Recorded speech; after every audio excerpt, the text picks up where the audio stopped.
Thank you, Michael Allwright. Thank you. Jack Straw from the Labour Party. Good afternoon. Assalamu alaikum. I'm Jack Straw, the Labour candidate for Blackburn. Politics, elections are ultimately about choices. And yes, they're about choices of programme, but they're above all about a choice of values. Our values, Labour values, are about fairness and about equality, which is not about treating everybody the same, but of recognising and celebrating, honouring and respecting people's differences. That's why we have worked fantastically hard these last 13 years to build Blackburn out of the depression that was there during the 18 years of Conservative government, when thousands lost their jobs and very little was done to improve schools, hospitals, colleges, housing and much else besides, and crime was rising. And there have been dramatic improvements in each of those areas, as I'll show. But in addition to that, we're the only party which has ever introduced and enforced legislation to give people of different races and religions equal rights in our society. We got through the House of Commons legislation against incitement to religious hatred, I'm afraid against the opposition of the other parties. We've, for example, been the only Western government to sponsor a Hajj delegation and much else besides. And what I stand for is, yes, on my record in this town, of seeing it being transformed for the better, but also securing the recovery and ensuring that we build on what has been done for the future. Jack Straw, thank you so much. And Paul English from the Liberal Democrats.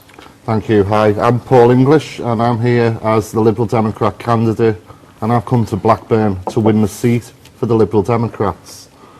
I'm of the age where I remember Thatcher's Britain in the 70s and 80s, and I also remember the last 13 years of a Labour government. And I believe that if we want real change, then only the Liberal Democrats can offer that. We have a whole host of policies, which I'm sure will come out in today's debate. Fair taxes for all, a fair chance for every child, a fair future for everyone, and a fair deal. By cleaning up politics is one of the main things that I stand for. I've come here to fight the seat seriously. I believe we can win, but I can only do that with your help. So the destiny of Blackburn and this country is in your hands on Thursday the 6th of May, and hopefully you'll use that opportunity to vote wisely. Paul English, thank you so much. We have another number of candidates standing in this election. I can just read you the names of them. Standing for the United Kingdom Independence Party's Bobby Anwar, an independent Grace Astley, independent Janice Sharp, and the BNP candidate Robin Evans. Jack Straw, to you first. You've been in power 13 years. Under Gordon Brown's premiership, you now have a deficit of £178 billion. How do you intend to repay that back? We intend to repay that back by getting the deficit down, halving it, over the next 4 years to 2014.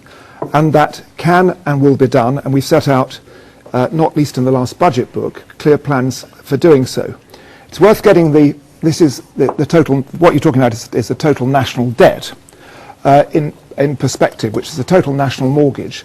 We've been able to borrow this year and next at reasonably high levels, 11-12% of our total national income, which is historically high because we started from a very low base. So the national mortgage was much lower than many other countries, in fact just at the same level as France and Germany, at about 40% of GDP. If you compare that with where Greece was when all this started, well over 100%, and indeed the same was true, say, of Italy, and in Japan 200%. And these, I know these are numbers, but they're very important, not least to the market. So yes, we're borrowing about 11% of GDP this year and probably around that level next year.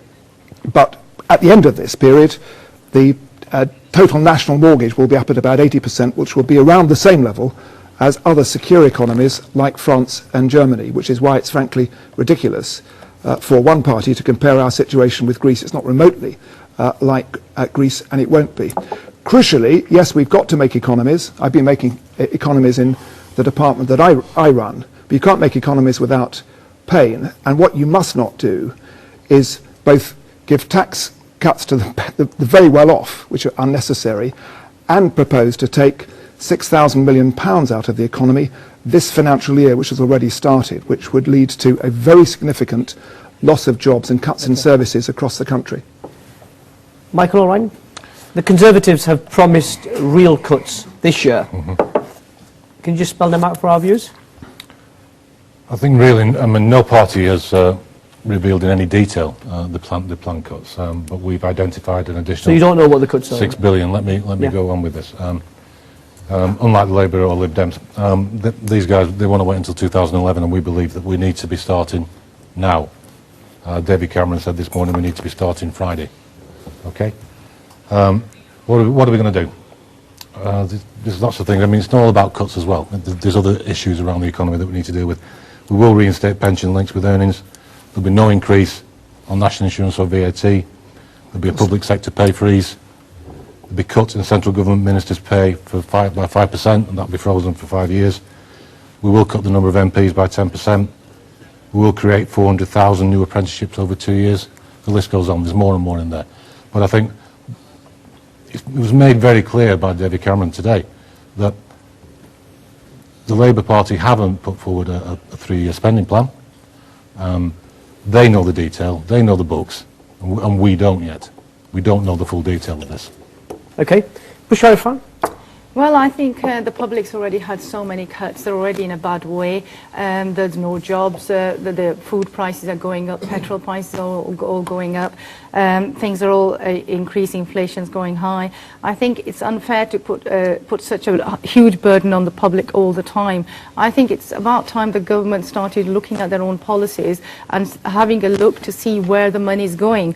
For example, it would be great if we could cut down on Trident. We'd save billions of pounds there. We'd save at least £2 billion a year if we stopped on the war on Afghanistan, and not to mention how many millions or billions we could save if we stopped on Iraq as well. There's so much that's going on that could be, where savings could be made instead of penalising the individuals who are already being penalised enough. Thank you, Bushra. And Paul English? Yeah, thank you. Just listening casually here, and to be honest, none of the parties on my left have a clue. We have put in our manifesto, and we've been the only party that have put detailed figures on what we intend to do. I'm glad that Bushra is talking about Trident, because that's one of our flagship policies. We've also talked about a mansion tax for people who own valuable properties. But listening today on the news driving here, even David Cameron admitted that their policies were just a flash in the pan to accommodate the real debt. The truth is, we've had 13 years of a Labour government who've overextended themselves. They've lived on the never-never, and they've got the country in a mess. You look what's happening in Greece now. People are out on the streets rioting because of the public service cuts. That's what would happen possibly if the Conservatives started slashing and cutting tomorrow. Okay. Michael, to you first. You said there's a commitment not to increase VAT. David Cameron, speaking to the BBC today, did not rule this out. He's not ruled the out. He's not said there's going to be no VAT over the course of the Parliament. What he has said is that he can't rule out any increases in tax. He specified that VAT will not be increased. But he's not ruled it out. He's not ruled out increasing taxes, not specifically VAT. From what I heard, he said we will not increase VAT. Okay. Any questions on the economy from the audience? Okay. No, it's interesting economy. Jack, I mean, there is a serious point here, isn't there? That if we carry on spending the way we are, at some stage we're going to have to stop spending. And how will the Labour Party, if got re-elected under Gordon Brown, reduce the deficit?